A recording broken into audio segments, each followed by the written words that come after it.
When Michelle Yeoh won her Best Actress award at the Golden Globes, many headlines chose to focus on the moment she abruptly defied the exit music. And this didn't sit well with me. I'm ashamed to admit that I was more dismayed at Michelle's less than perfect speech rather than at the clickbait articles. And this made me wonder, why do I, and I suspect others, care about what a celebrity says for winning a gilded trophy at a pageant for privileged snobs?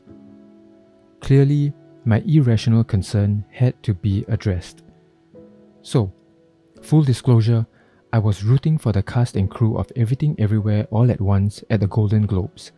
I especially wanted the Daniels, Ke Huy Quan and Michelle Yeoh to win their respective categories because, shamelessly, I would like to see more Asians be widely recognized for their achievements in the biggest entertainment industry in the world.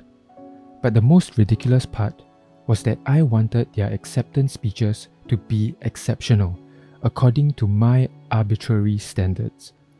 I wanted their speech to make me do a spit take or blame the hot sauce for my watery eyes, or get out of bed early the next day to seize new opportunities.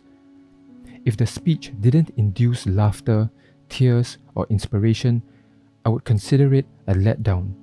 And I mean on par with one of Kamala Harris's speeches. Talking about the significance of the passage of time, right? The significance of the passage of time. So when you think about it, there is great significance to the passage of time. Alright, that's enough of that. Anyway, a great speech also has to strike a balanced tone. Tell us about your difficult childhood and what you've had to endure as an Asian minority trying to make it in this tough business of show. But remember to look vulnerable while speaking eloquently. Gain audience sympathy by making the trophy tremble in your hand. And definitely thank all the white people who helped you along the way. We're trying to open doors here, people. But please, none of that rah-rah Asians are here to take over Hollywood bravado that's going to turn folks off. And most importantly, don't touch on politics or climate change. Yes, even the kind that Hollywood supports. They're too divisive, and no Asian has earned the star power to pledge allegiance to anything beyond better representation in Hollywood. So don't aspire to be Sean Penn. At most, be Carl Penn and come out as gay. As luck would have it, Michelle and Ke came out winners at the Globes, and their expressions of gratitude were heartfelt and well received. That should have been the end of it. But of course, I had to be bothered that Michelle's overall tone came across a tad spicy. On one hand, I shouldn't be surprised that she has that feistiness, but on the other, it also felt uncharacteristic of someone with so much poise under the public's watchful eye. The more I thought about it, the more it became obvious that everything about Michelle's speech was inevitable. She wouldn't let anyone shuffle her off that stage without saying what she needed to say. There was too much at stake. She couldn't just rattle off a few names on a list, take a bow, and walk off. Her speech had to honor the discarded dreams of those who came before her and the hopes of those who will come after her. That is the burden she bears for proudly representing a community that isn't used to gracing the red carpet, let alone winning the prizes at the end of said carpet. And when your speech is that heavy, there's little room for humor and modesty, and all those other ingredients that make a speech warm or cool. And yeah, Michelle's speech can be hard on the ears of those who have never known struggle. It can sound aggressive, egotistical even, to people who have never been discounted for the way they look or speak. Her use of words like fight and ninja kicking the glass ceiling to characterize her journey brought it home for many of us.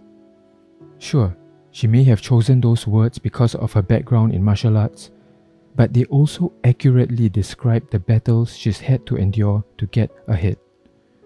Let's not forget that Michelle Yeoh came up through the Hong Kong film industry in the 80s and 90s, when many actresses had to deal with Asian Harvey Weinsteins just to play roles in which they did nothing except look good in the wind. I guess what I'm trying to say is that we want the success of Everything Everywhere All at Once to signify a new era in which Hollywood treats Asian stories and characters with more regard, not just as marketing ploys. But the truth is, we don't know if this is a turning point for Asians in Western cinema. So when someone we identify with, like Michelle and Key, is given the opportunity to speak at large, important events, we want them to say the right things to improve the prospects of Asian filmmakers and actors. And this is where it gets sketchy, because many of us still have these outdated ideas of honor, including our onerous attachment to humility. We think that by acting and speaking humbly with our chins on our chest, we'll get the respect we deserve. So if Michelle Yeoh adopted a more deferential tone, then Hollywood will be more generous to the community. Does this concept sound familiar? It's the survival mentality of the oppressed during colonialist times. We naively thought that if we kowtowed to those in power, they would feed us more than just leftover scraps. Today, that concept has evolved into Asians as a model minority. Throw in Confucius' teachings of propriety and forgiveness, and you have a recipe for a timid culture that's ripe for exploitation. Michelle Yeoh's assertive, brutally honest speech about struggle and triumph is exactly the kind of messaging that Asians need to hear to thrive in these modern times.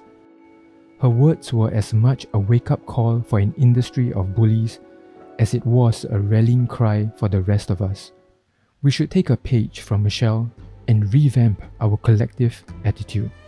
No more keeping our heads down and slogging away silently, hoping to catch a break. We're not waiting for permission to step forward. We're announcing our achievements and taking credit for our work. We're celebrating in people's faces instead of in our heads. Death to the model minority. All hail the model authority. Alright, I'm going to stop before I sound like an obnoxious motivational speaker. I think you get the gist. In conclusion, as silly as it is to care about Michelle Yeoh's acting awards speech, maybe it's sillier to think nothing of it. That's it from me. Thank you for watching.